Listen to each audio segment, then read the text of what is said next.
Hello, everybody. Welcome to the Welsh Republic podcast, episode 69 today. And I am here with a guest, Julia Song. She's been on my show before. This is the second time she's coming on my show. You probably would have seen her in the Simpcast and many other shows like Tim Pool. She's done a lot of work on a magazine called Evie Magazine. Hello, Julia. How are you doing today? Hey, thanks for having me. I'm doing great. You know, what have you been up to lately since the last time you came on my show? A lot of personal stuff. Been working on some projects, but mainly I have some stuff to get released as well. So I think you guys are going to see a lot of that in the coming weeks. Which is very So exciting. I'm really looking forward to it. Should be great. yeah, I took a break from a lot of the uh, I guess sort of pen and paper type of work because I was trying to get set up. There is all the stuff that happened with the house fire and all of that, so I had to figure that out. But Yeah, um, you told me about that. I'm really sorry that you're going through that. That must be absolutely awful. yeah, I think that right now it's been it's taken some time to get used to figuring everything out, but I have, and I'm excited to get back to working on some of these difficult but very much necessary things How that was I that know. house? Was that the place you were living in that got burned down? Yeah. Oh wow. How have you been able to cope with that? Like, did you find another place to live? Did you stay with a friend or? Yeah, it's been all figured out, thank God. And it's everything has been it's taken its time. I mean, I think that I'm very much OCD, so I needed to have all of my things very much organized and labeled and whatever. But I have been able to put everything together. So I have been speaking with a couple of people to get some of this work um, put out, and I think that the contents will be things that people appreciate. So I mean, I'm trying not to give out too much information because it's a surprise, right? It always is. But No worries. I That's all think good. I'm back. I'm slowly getting back into the thick of it. How was the house fire caused? I think it was electricity. Oh, that's annoying, man. Well, you could usually have that case where if you have someone smoking outside and leaving like a cigarette, or some animal could chew on something and then boom. Man, I'm really sorry you had to go through that. Hey, but at least you made it out alive. At least you're okay. You're back on your feet now, which is all good. That's awesome, Julia, that you're back on your feet and Always, you're working again. always. You know. So, Julia, your country, Brazil, it's been having the elections lately. How has your feelings been towards the election that's going in Brazil right now? So in about 10 days, it's all gonna hit the fan. And I haven't necessarily been very much positive about it, about the outcome. I think that it's going to be a negative outcome. And, based on all of my history, especially with that particular government, it hasn't been all the best. And so it is sort of an interesting thing, considering uh, my personal involvement with it and how much I sincerely hope that this doesn't happen. But again, I I went on. Are you familiar with Jonathan Shuttlesworth? I think I am. Yep. What Yeah, did you dis- What did you yeah, I discuss told with him, him? I told him about my opinions, and I gave 100% um, accuracy on what I thought was going to happen. And I was like, I'm 100% positive. Like, there's no way the result's going to be any different. And it was 100% different, as you well know. So, um, I right now I'm being cautiously optimistic or hope to be cautiously optimistic. But at the same time, I know a little bit better now than to expect a positive result. So I think Yeah. it's going to be bad. I was watching a bit of a video where some people in Brazil were voting and some of their machines got jammed. And, this election fraud, especially when you look at the United States election in etc. I'm not allowed to mention it now, the number of it, but it's just like insane, especially with election fraud. It's happening a lot in Europe now, it's happening a lot around the world.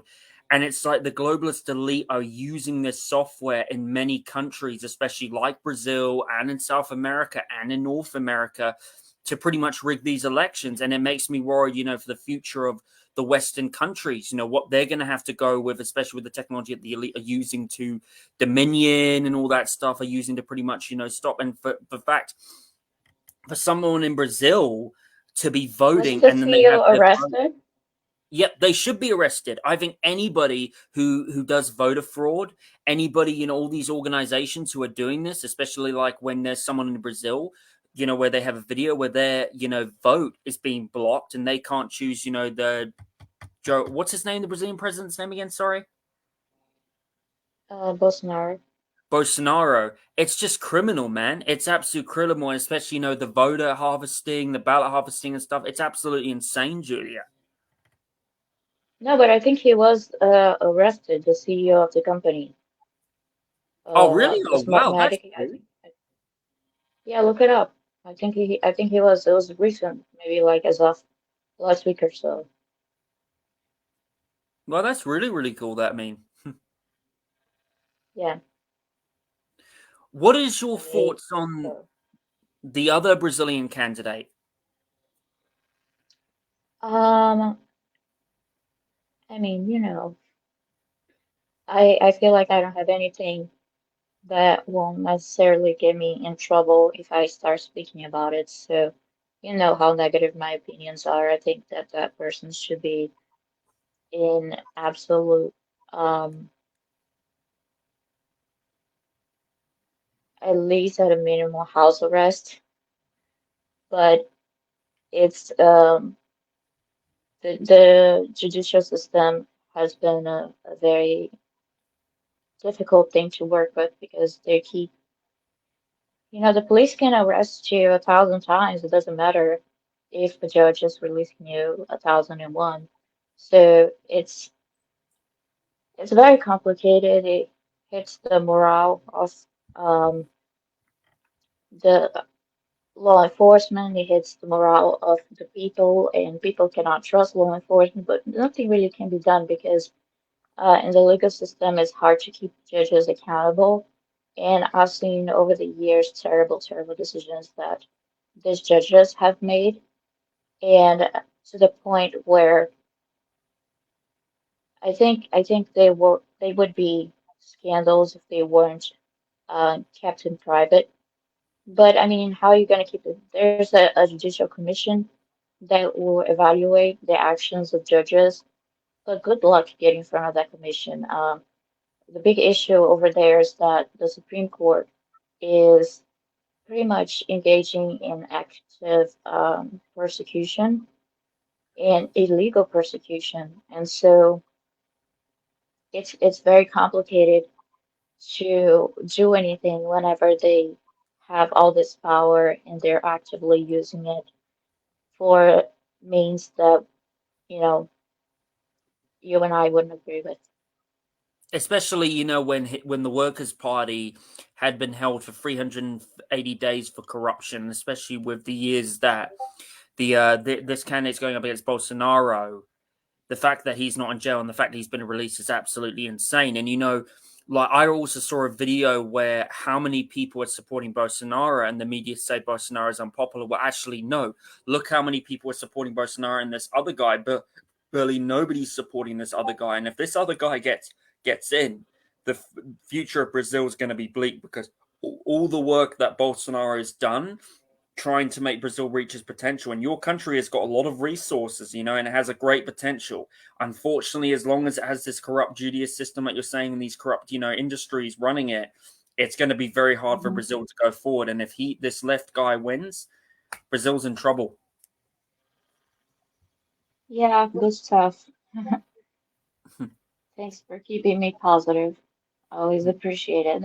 But I mean, I think you're absolutely right. I think that a lot of people don't necessarily see the whole picture, but at the same time, um, it's sort of a pickle because um, the only way that this is actually going to end up having a positive outcome is if the results in 10 days turn out to be positive, because otherwise, all the options would be very negative. Like if he were to challenge it somehow, I'm pretty sure that our military would get involved. Um, there would be, basically be considered a coup. So it's the only positive outcome of this is that if the results work out in his favor, and I think it's 10 days from now, yeah. I really hope Bolsonaro wins because he's also helping Brazil join BRICS. What is your thoughts on Hmm. BRICS? Do you think BRICS is a good organization or a bad organization? Because there's a lot of actually conservatives who are a bit iffy with BRICS because obviously you have China and the CPP, but there are some good things about it because it's trying to get a lot of these countries away from the United States dollar and away from Hmm. the Western hegemony rule. What is your opinion on BRICS? I don't have an opinion.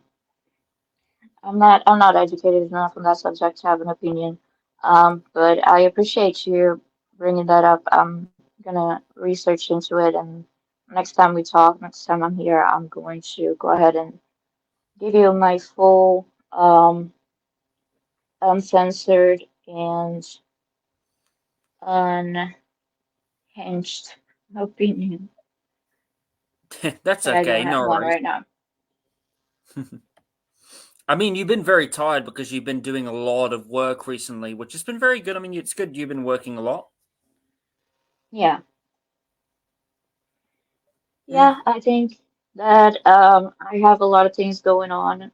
I have my um I don't remember how this expression goes in English, but like I have my um yeah, I have no idea how to say that, but it's sort of like when you're um a cook and you have several pots going on and you're trying to manage those.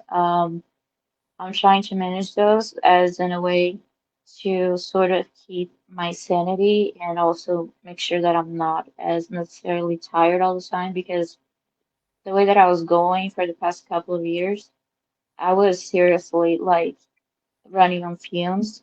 And I know that everybody appreciate that type of um, result and work, but at the same time, I couldn't keep doing that forever. So um, I've been taking this past couple of years to sort of put myself in a position where I can um, start focusing on these issues a lot more.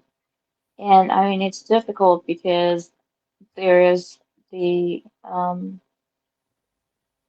there is the sometimes a lot of the times you put a lot of effort into something and then it doesn't go through, and it's like it was all for nothing. And so we have a lot of people, and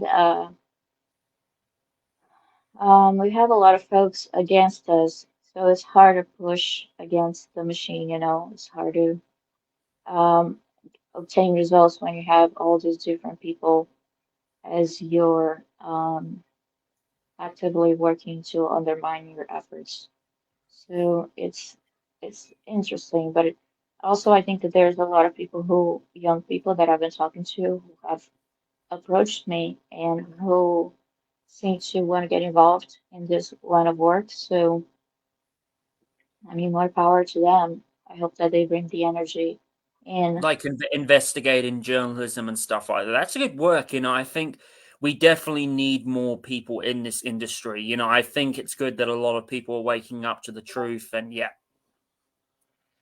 Yeah, me too. I'm excited. Excited to have them get started. What is Take over my spot. Sorry, say it again. Take over my spot so I can go ahead and retire. Oh, you should definitely not retire. Just, I mean, you've got a lot to contribute. You got a lot to contribute to this organization. You do a fantastic job. You're great at what you do. I've watched a lot of the interviews you do, especially the interview that you did with Tim Pool and the interview that you did on Adam Carolla's show, and I thought it was fantastic the way you explained things. That's cool. I appreciate it. I appreciate that you took the time to look into the results.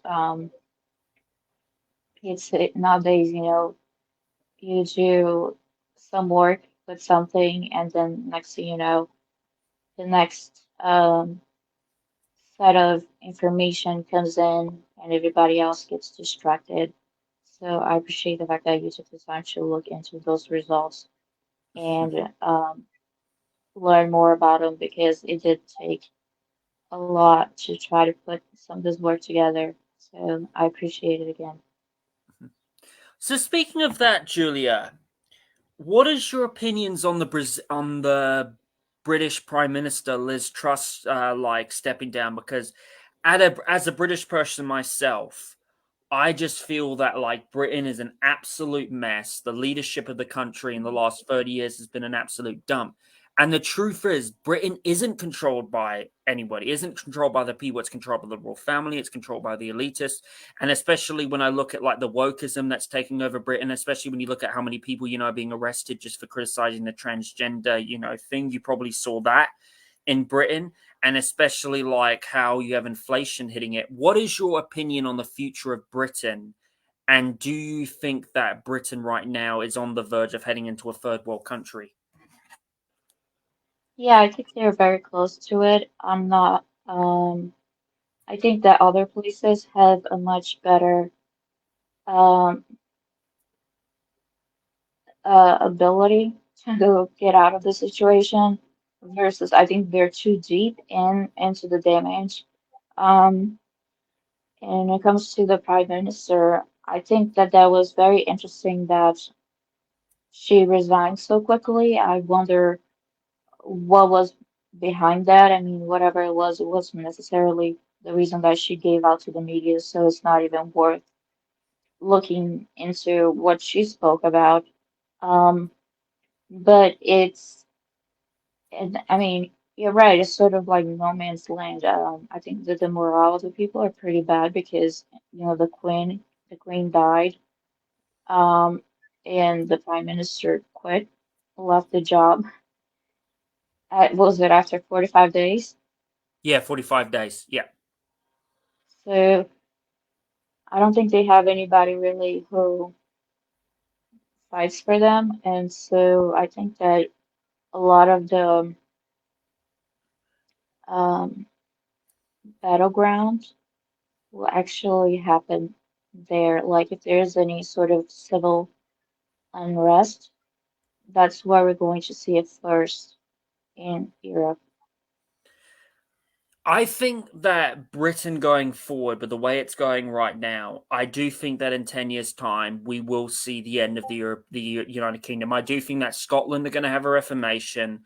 I do think Scotland's going to go, try and become independent, which I'm all for. And I do think in 2014, when they had their last reformation, I do think that, that election was rigged because there was a lot of Scottish people who wanted to be independent. And there was evidence that found that there was election fraud there. I do think maybe Wales could become independent, and I do think that Northern Ireland, will become, one with Ireland. And I think that the United Kingdom itself, the monarchy, I can tell I think the British public are tired of the monarchy because I remember like seeing a video where Prince Charles was pretty much, I think it's King Charles now, was pretty much visiting, Wales. And this girl said, well, we're paying all this tax money for your fucking parade, but you don't have enough money to Mhm. freaking, feed the poor. It's absolutely outrageous. All the amount of things that the royal family have done to the world and the criminal acts that they've done. They haven't done a lot good for the world. Maybe you could argue for some other countries, but really they haven't, especially with the amount of crimes they've done to Africa and all that. Yeah, I think that in terms of traditionalism and morale, having a strong royal family is probably a good thing based on how like the British society is set up. But I Mhm. also do think that this particular family is not good for that role because they have so many things um, that they do not take into account. Like, they're not doing a very good job at keeping um, Were the you peace. were you a fan? Were you a fan of Queen Elizabeth? Did you like her? Um, I think that's probably 20, 20, 80. Like maybe I liked 20%, but I also think that she had a lot of other issues, and the way that she was running things was definitely shady. So, I think she um culturally she did some good things, but I think that going forward the monarchy is pretty much dead. So they got that going, which is nice. Oh, absolutely, the monarchy is dead. I do think that Britain, I mean, despite all the bad things that, the monarchy did to India and like Africa, they did do a lot of good things for New Zealand and Australia. And if it wasn't for the monarchy, as much as I don't like the monarchy and I don't think it should exist, if it wasn't for the monarchy, I don't think New Zealand and Australia would have become as good as it is right now, especially with the economically advanced, prosperous countries. And yeah, that's what I mean by that.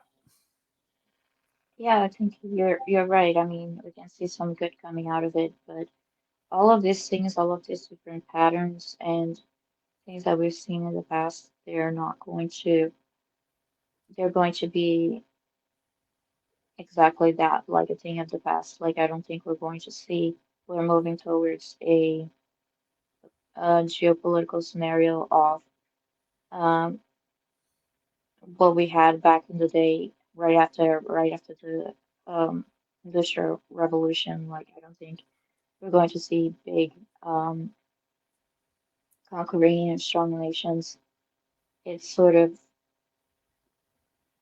um, not going to happen. I think we're going to see places like Africa develop a lot because they have a lot of Chinese financial support, Hmm. not necessarily in terms of their overall economy, but um, or the well-being of the people, but in terms of the overall economy, like they're building a lot of infrastructure in Africa, and they have a lot of, and I think that when it comes to there's a lot of concern in regards to whether Putin can come on TV and say that his currency is actually backed by gold because he has been acquiring a lot of it and mining a lot. So that would be a big impact to our economy because ours clearly isn't.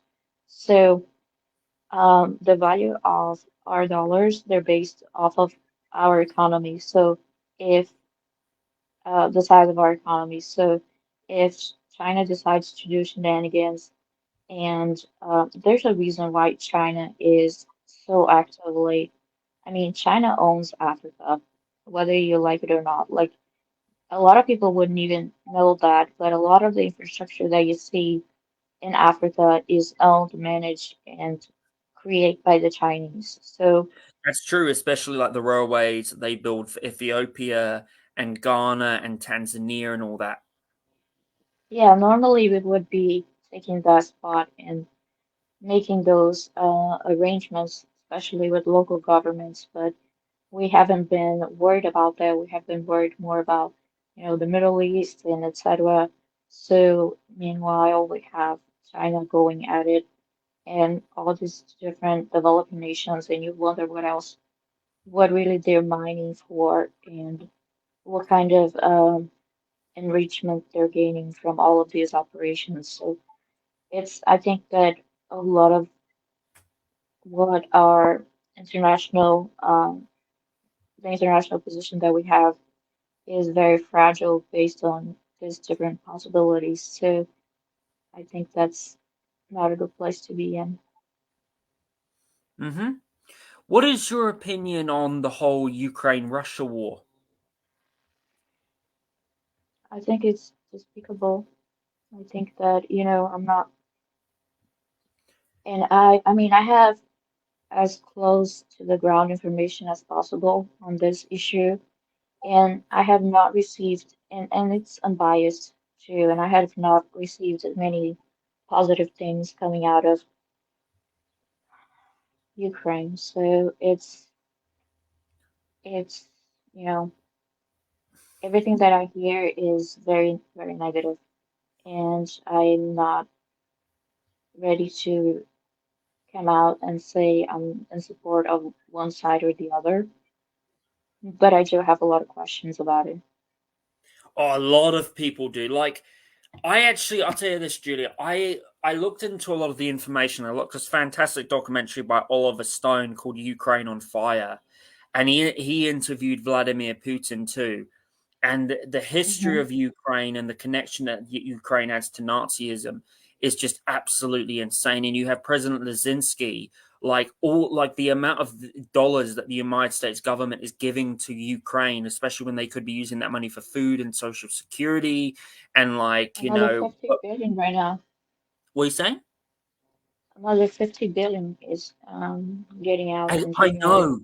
It's absolutely outrageous. And all of that money, and it's good because actually the GOP is thinking if they win the midterms, there's a guy in the GOP who says he wants to ban that from happening, which is very good. And especially like how you have people like AOC and like you have, Republicans who would speak out against Nazism and stuff. But at the end of the time, they're like pretty much giving money to the far wing group Azov Rebellion in Ukraine, all of that taxpayers' money, and for all of these people to be preaching against racism, but then they're giving money to these far right groups in Ukraine and the military is just absolutely insane. And I think that the way that ethnic Russians were getting treated in Donbass for the last 8 years by these far right Nazis, the Azov Battalions, absolutely insane. I think the fact the United States, especially their military coup that they did in 2014 in Ukraine, was just insane. It's absolutely insane, Julia. You're right, and I think that a lot of people don't necessarily realize like the way they're trying to make it out seem as if Putin is some sort of deranged maniac who started this war out of nowhere.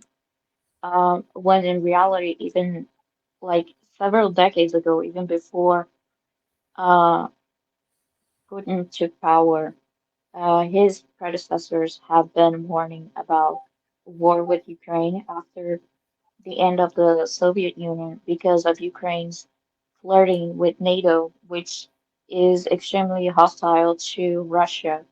Russia um, started talks with NATO, but even from the beginning, that went down really fast.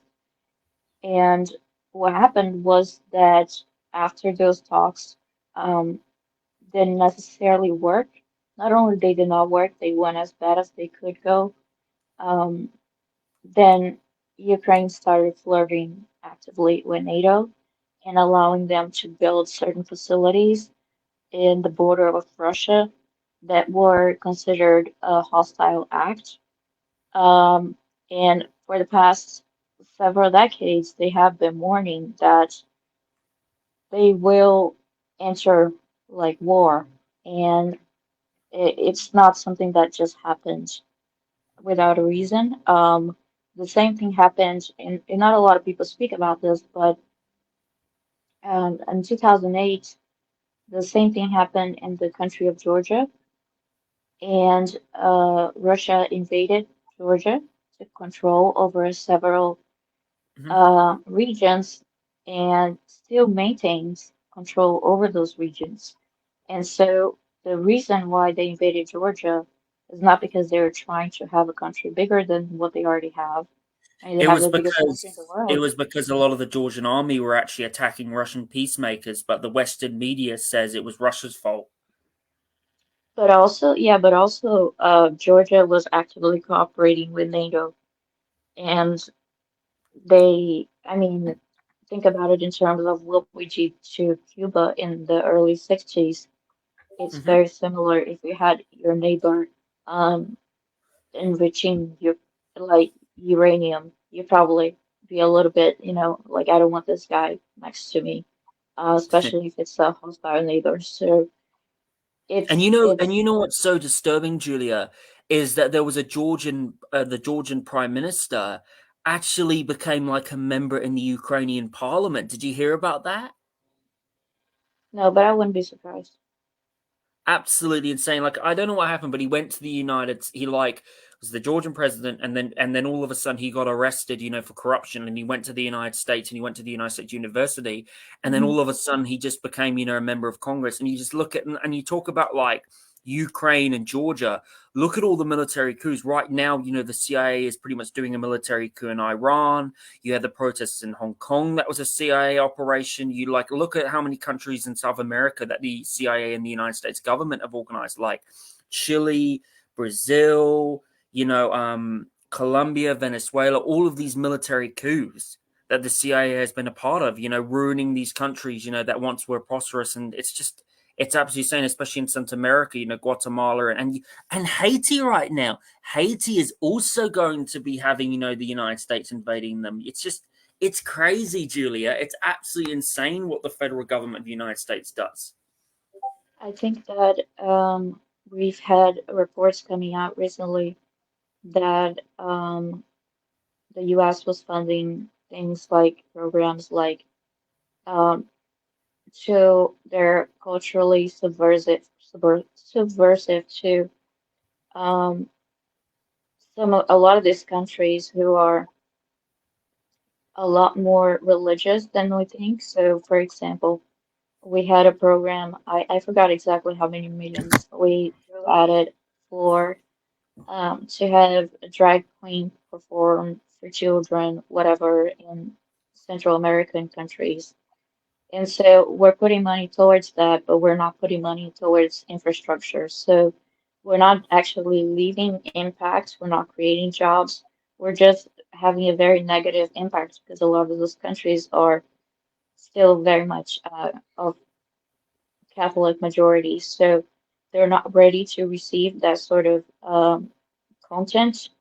And that puts us into a negative um, place, as in we're bringing in subversive stuff, and versus China is bringing in the highways, they're bringing in um, mining industries, etc. So it's very interesting to see how our relationship with our international partners is developing, and how we are sort of like contracting in terms of our influence in the world. That determines the value of dollar 100%. So, and it determines things like how quickly we are to, how quickly and how likely and how easily we are to get out of this recession. And I don't think he'll be as quickly as we have gotten out of it before. Hmm. What is your whole opinion right now also about the January 6th thing, about the January 6th committee pretty much, going after Trump? Did you hear about the news of that? And what do you think about like the whole FBI raid on him? Yeah, he got 4 months uh in jail for that misdemeanor. I think it was today. It was announced. In It regards was to the Steve Bannon. raid, It was Steve Bannon. yeah, in regards to the raid, um, after so the FBI was not necessarily investigating Trump. it's not investigating Trump. What the FBI is doing is similar to what the marshals are doing, and they're doing a sort of law enforcement type of thing. So if you want to, I guess, point fingers, you can point fingers at the DOJ because the DOJ is what is that weaponizing the agencies in one way or another to pursue all of these different warrants that they have set out. Basically the story about that was that um, the National Archives um, agency reached out to Trump and asked him to return several documents. Um, they went back and forth, and then Trump said he There didn't was the have them. accusation. There was the accusation that Donald Trump had like nuclear codes, which is absolutely ridiculous. And there were some conspiracy theorists actually saying that Donald Trump like had, Epstein's client list of who went to Epstein's island. Yeah, I mean, it's possible. They took everything, even his passport. The passport got returned, of course, because it was sort of like an outcry. But um, definitely, I think that there's some documents that,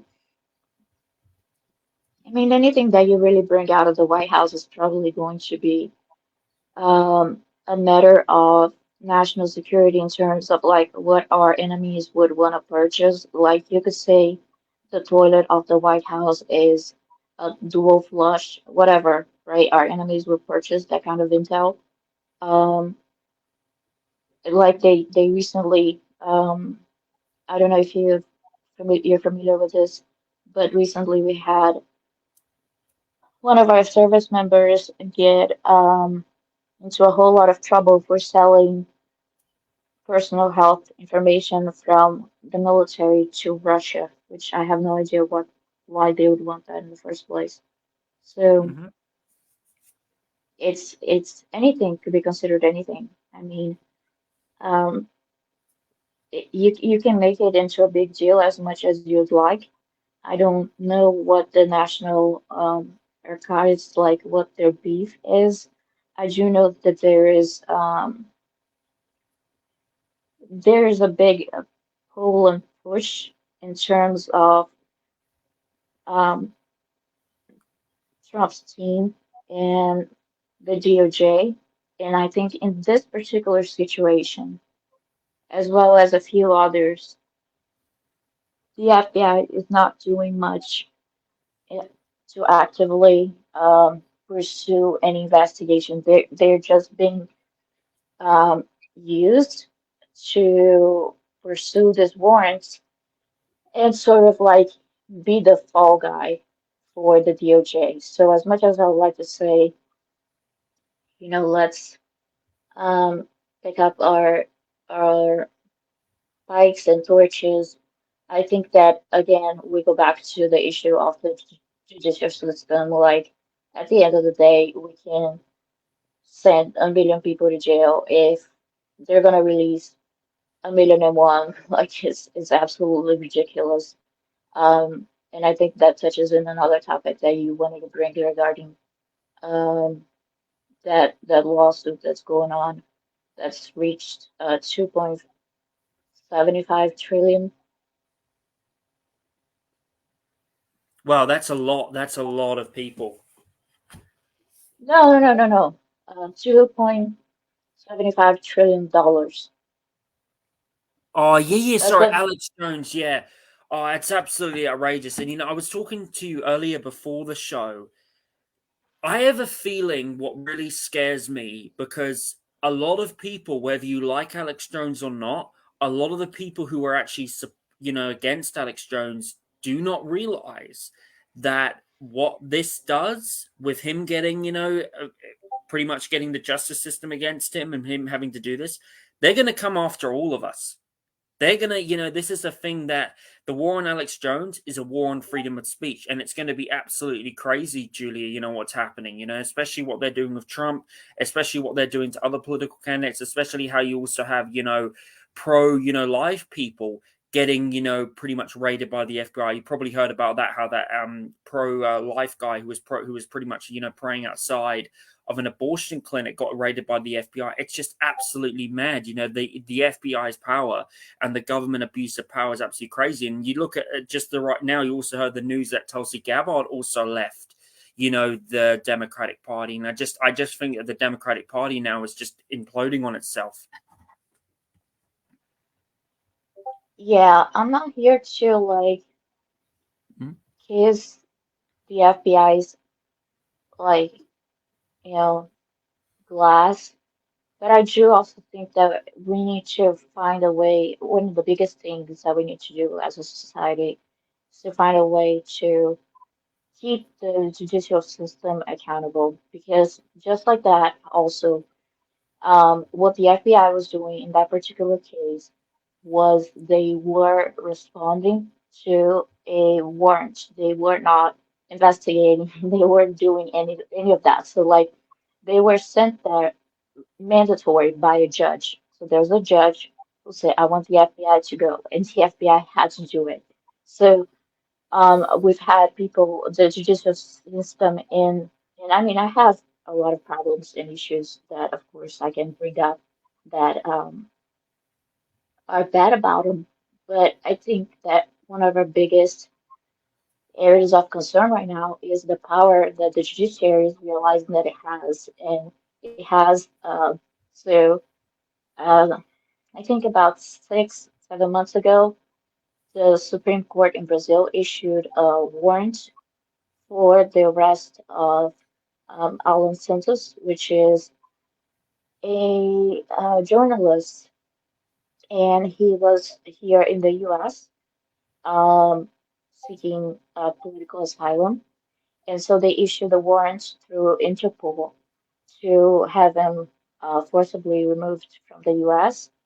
and sent back to Brazil to answer for the crime of I don't remember necessarily what the name of the crime was, but it's something like fake news. So they can create and charge, and people like, and if they don't send the FBI, they'll send the marshals, they'll send whatever, they'll send your local sheriff. Um, at this point, I think that it's sort of like in the least of my concerns because I'm so concerned about trying to find a way to keep these judges accountable, and I am not able to find a solution.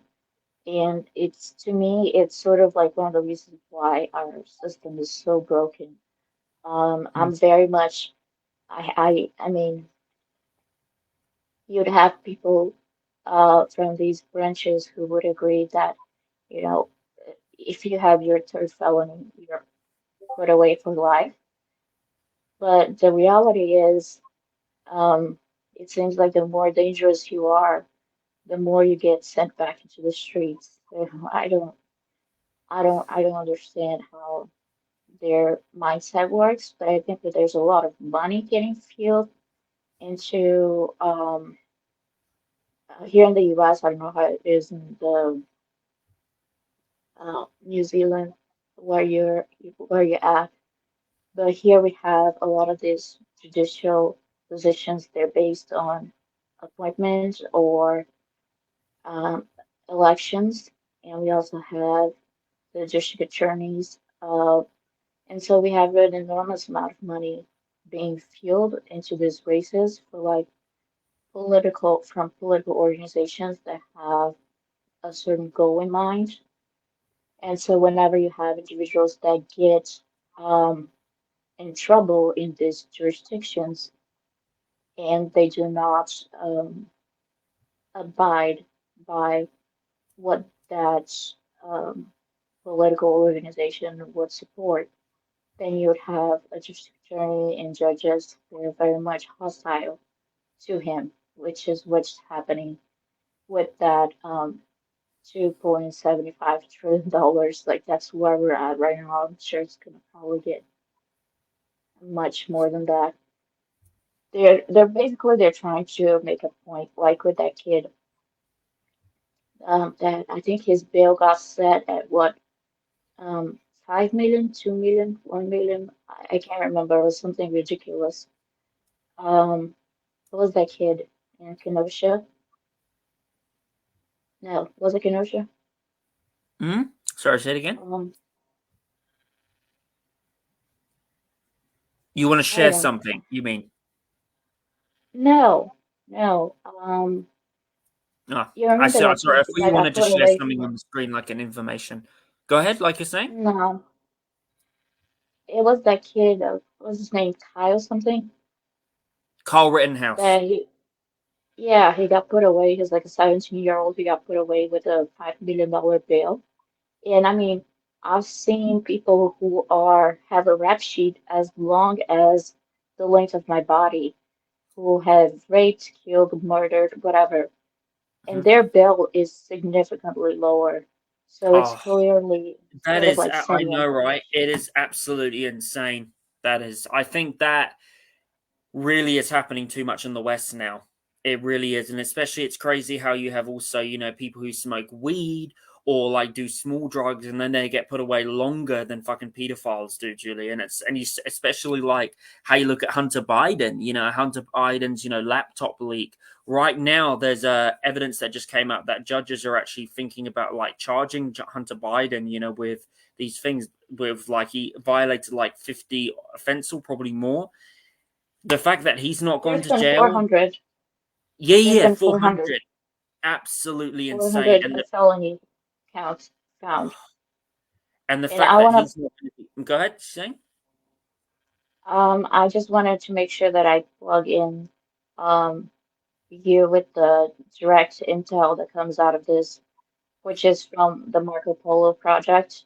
They're the ones that are doing awesome, awesome work getting, it takes a lot. Like I'm not sure if you're familiar with the fact that I've tried to get as deep as possible into that, but also it takes a lot of resources and a lot of, you know, everything that you can imagine. They've been doing an amazing job. So I'd like to plug in their information so you guys can look into that. And also, since we're talking about the judicial system, mm-hmm, um, one of my big issues right now, I suppose, is trying to look into the prison sentence that Cindy White was given. So if the people who are listening to this can look into that prison sentence and sort of get familiar with that case, that would be great because I think the more people who are familiar, the better. Um, but it's a very interesting case and it sort of uh, displays how long this issue with our decaying uh, judicial system has been going on. So she's basically somebody who should have never been put in jail, and she was sentenced to 6 consecutive life sentences versus, like I mentioned, people with rap sheets as long as my body when they they're out.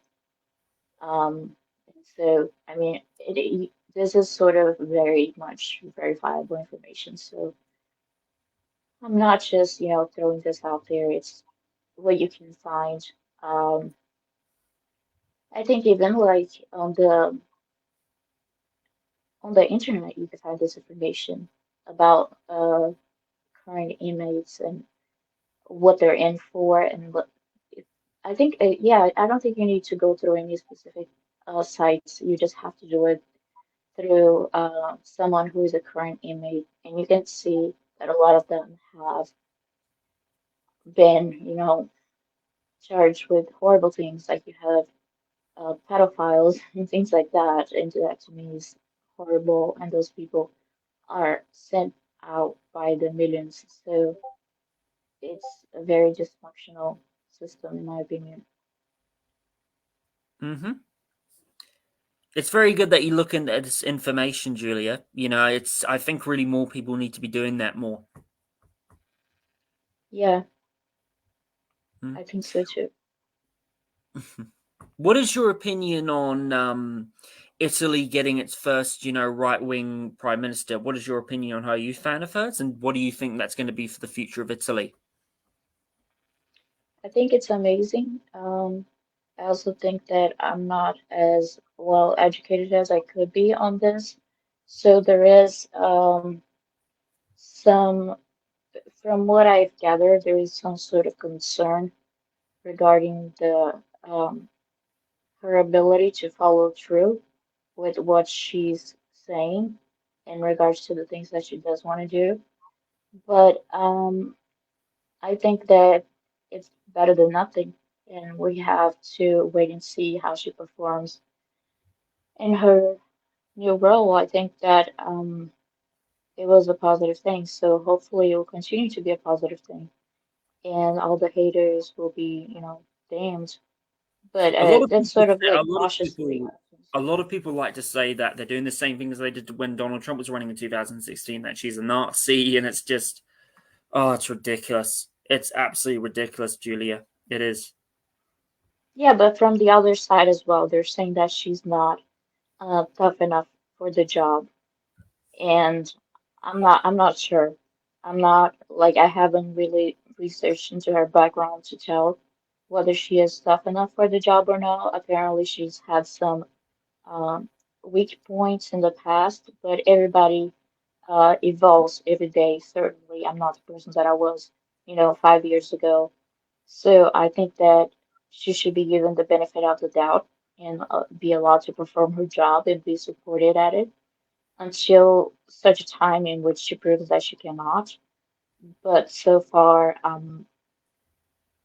to me, it is a positive thing that she has found um, this role, and I hope that she can be supported because there's not a lot of people who are willing to tackle this issue, much less do this kind of work. So if she is, more power for her, to her.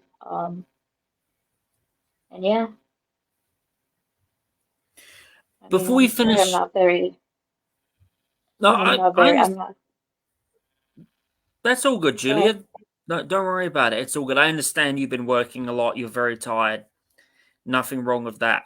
Before we finish off, Julia, is there Mhm. anything else you would like to say?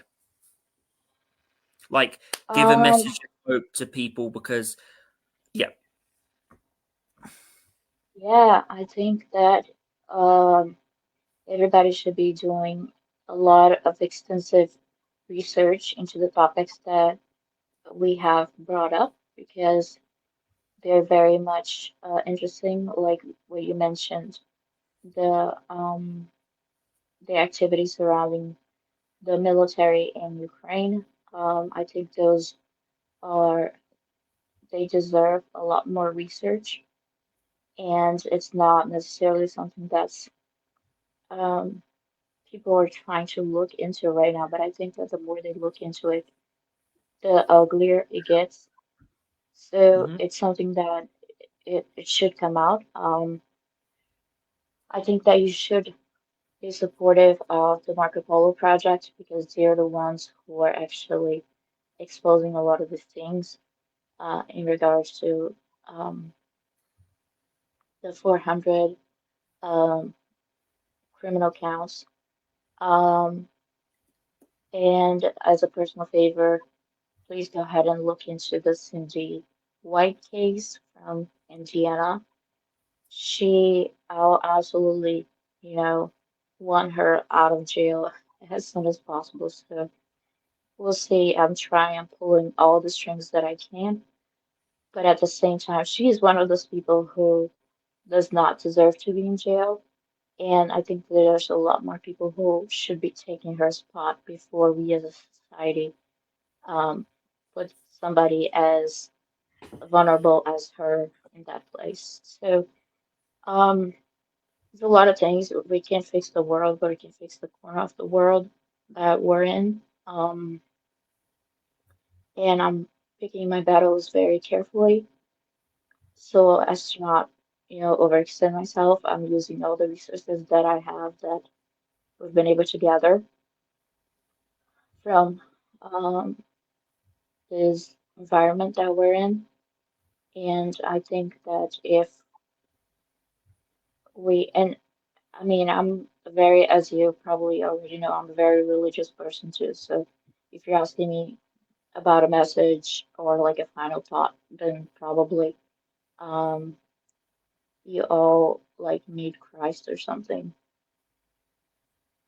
That is very true. We all need that. Is there any Bible quote you would like to share today? Uh, I think John 3:16. Go ahead. Sure.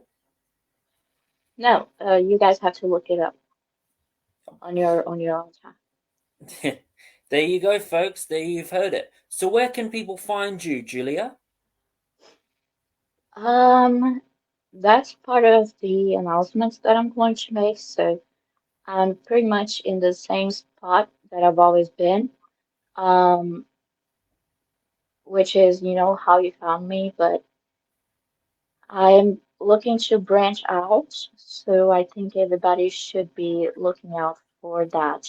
So you can, um, just keep in touch with me and please communicate with me directly. Reach out to me. It's never, I'm a busy person and I have a lot going, but if you have any information that could be potentially helpful, please reach out to me directly through email or through social media or whatever the case may be. And we can look deeper into some of these issues if you have any whistleblowing information or whatever the case may be about any, criminal activity or etc. Just reach out and we'll figure it out. Um, we're doing great work, and I think we will ramp it up, and it'll be fun. So I appreciate the support. Julia, before we finish the show, I just want to say continue doing the great work you do. You do a fantastic job of your journalism, and please don't ever give up because I remember we spoke the other day and you seemed a bit upset with things, but please don't ever give up. You're a wonderful role model to the youth, and I think people need more people like you in this world, to not be afraid to tell the truth and to speak up for everybody. Thanks. That's very good to hear that because it is tough, but I will just keep at it until I drop that, I guess. Retirement. I mean, I've joked about retirement, but I don't think I can retire anytime soon. So I'll be around. You guys are going to see a lot more of me, not less. So any amount of um, you know, positive support that you can throw my way, whether it is, a lot of it is sort of like how you keep me on task and keep me focused and keep me with my eyes on the prize. And whenever I think, there's the whoever it is that we're up against is too strong, you guys keep me very much on task. So that's all we can do, one battle at a time. Thank you for joining the Welsh Republic podcast, episode 69, Julia. It was a pleasure to have you on my show again. Nice. And And yes, hopefully we can do this again in the future. I look forward to that. And I just want to say to everybody, thank you for joining the Welsh Republic podcast, episode 69. Take care. Have a nice day, everybody.